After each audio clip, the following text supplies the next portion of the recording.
the Big Blue Crew Sports Network.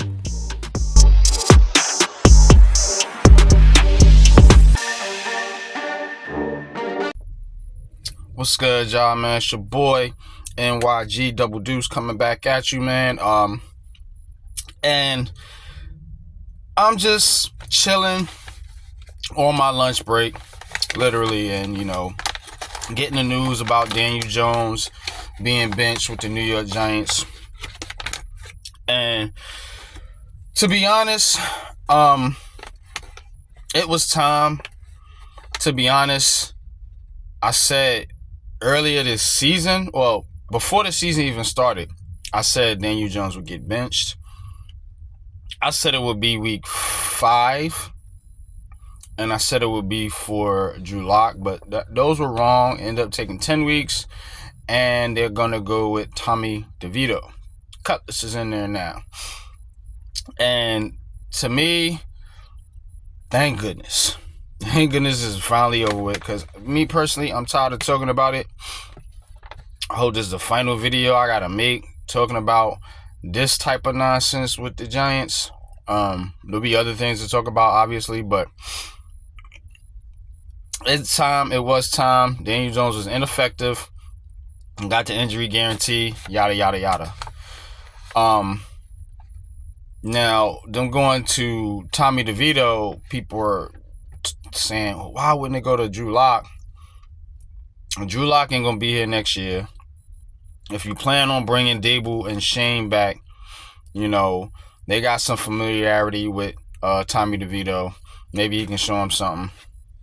Maybe you want him to be a backup, or maybe he shows something, get some trade value for him or something like that. So some things to think about when it comes to why they're playing DeVito over Drew Lock. Personally, I don't give a damn, because their goal is to basically tank to get this top quarterback, or try to get one of the top quarterbacks in the draft. So it doesn't matter which quarterback it is, you ain't good enough, especially with the way this coach is coaching. And there's a lot of things to get into with all that, man. We've been speaking about it on the Big Blue Crew Sports Network, and this will be an exclusive on the Big Blue Crew Sports Network. I'm gonna be doing more of these.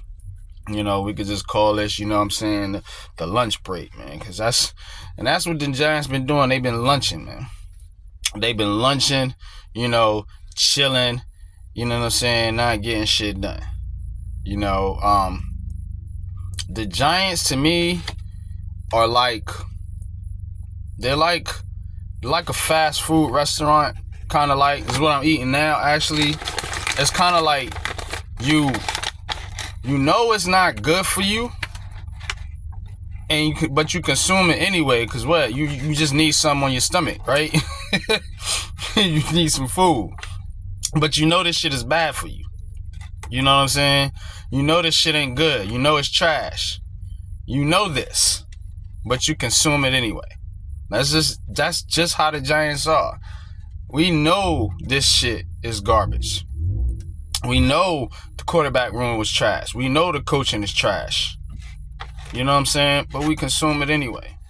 And the Giants, they just put something out there, almost to say, it's like, hey, they just trying to put something on their stomach, man. Just trying to get something out there to appease the fans, so to speak. Saquon Barkley not coming back. A lot of people were talking about that. From production standpoint, doesn't matter. I think Tyrone Tracy will be good, but from a, I guess, marketing standpoint, the Giants lost on that too. So they gotta do something to get this fan base back in the fold. You know what I'm saying? With Brian Daboll and what Joe Schoen are doing, because now a lot of criticism has come down on those two, rightfully so. More on Schoen for some reason. People just love Brian Daboll for some fucking reason. I don't understand it. The dude ain't good, in my unpopular opinion, but it is what it is. I can't do nothing about it. You can't do nothing about it. Only people that can do something about it is John Mara, and he says these guys are coming back. I tend to believe it, the way they're making the moves now. So it is what it is. We just gonna have to deal with it. Like y'all had to deal with Daniel Jones, I'm gonna have to deal with Brian Daboll. It is what it is. But you're not gonna see me sitting here crying and fucking boo-hooing and, you know, calling him Hitler and all kind of crazy names and shit like that. So that's not me, you know. But what I am is a critical thinker. You know what I mean? And I seen this the whole way. I seen this coming the whole way, that they was going to eventually use their last get out card, so to speak, and Daniel Jones. And once this is done now, that's why I'm glad it's done. Now we can really truly evaluate Brian Daboll and see what he can come up with or cook with this team. You know what I'm saying? See what he can cook. I hope it ain't cheap like the sandwich right here. I hope it ain't no cheap shit. You know, trash. But, you know what? We're going to eat it anyway. Because we Giants fans. You know? We Giants fans, and to be honest with you, I will always be a Giants fan, but you want to start to see improvement from this team. You got to start to see some improvement. You can't get rid of Daniel Jones and then say, all right, you know, we're going to go into 2025, draft a quarterback, then be 4-13 again or 3-14 again. It starts now for you two guys. Schoen and Daboll. It starts now. So go get your quarterback. You're done with Daniel Jones. You know, at least you could do is call the plays right. Get some momentum and morale back with this team, back with this offense, and go out there and see if you can put up some points with Tommy DeVito and not look like the worst offense in the NFL, averaging 15-some points a game. That's what Brian Daboll needs to do, starting now.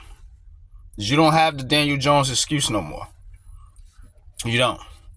You know? You don't. And what Joe Schoen needs to do is he needs to go out there and get the right quarterback. You know, you're looking at Colorado, you're looking at this team, that team, yada, yada, yada. That's fine. Do your due diligence, scouting. But you can't afford to miss. This shit got to be a slam dunk success. Can't have nobody come in here and be mid or even average. It's got to be a slam dunk success. So you got to be on point. And don't give me the second or third option. Go get your guy, because that's what everybody tells me. They need to go get their guy. So don't go get your guy. If it's Shedeur Sanders, go do whatever you got to do to get Shedeur Sanders. If you know what I'm saying, if you got to make a deal with Dion or whatever the hell it is, get him. If it's Cam Ward, get Cam Ward. If it's Jalen Miro, get Jalen Miro. Whatever you got to do to get him, right? You're going to have a top 5 pick. More than likely, we have the number 1 pick. That's to be seen. You know, the Giants are a type of team that always seem to win games when they don't matter towards the end of the season. So I do see them winning like 2 or 3 games down the stretch. Maximum. You know, or they could just bottom out completely with Tommy DeVito. So that's the outlook of this team, man. It's all up in the air now. Everything's on the table now. Cause you got the bugaboo out the way. You know, you got that thorn out of your side.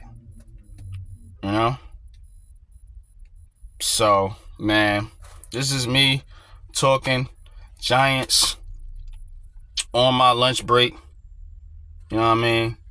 Lunch break podcast, whatever you want to call it. We'll come up with something, man. But I wanted to get those thoughts out.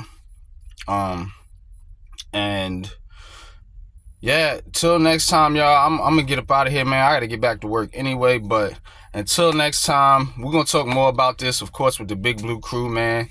on the Big Blue Crew Sports Network. Of course, you can catch me in Heart of the City. We'll discuss this as well. This will be a talking points moving forward because now Daniel Jones is out the way. So let's see where it all falls now. If the team starts to continue to falter, who's going to get the blame now? That's what I'm watching for, and I'm watching to see how this coach coaches, and how this offense looks now that Daniel Jones is out the way because, he was apparently the sole problem with the New York Giants if you listen to fans and media pundits. But again, enough ranting, raving. You know what it is. Hit the like, share, subscribe. Till next podcast, I'm out of here, y'all. Deuces.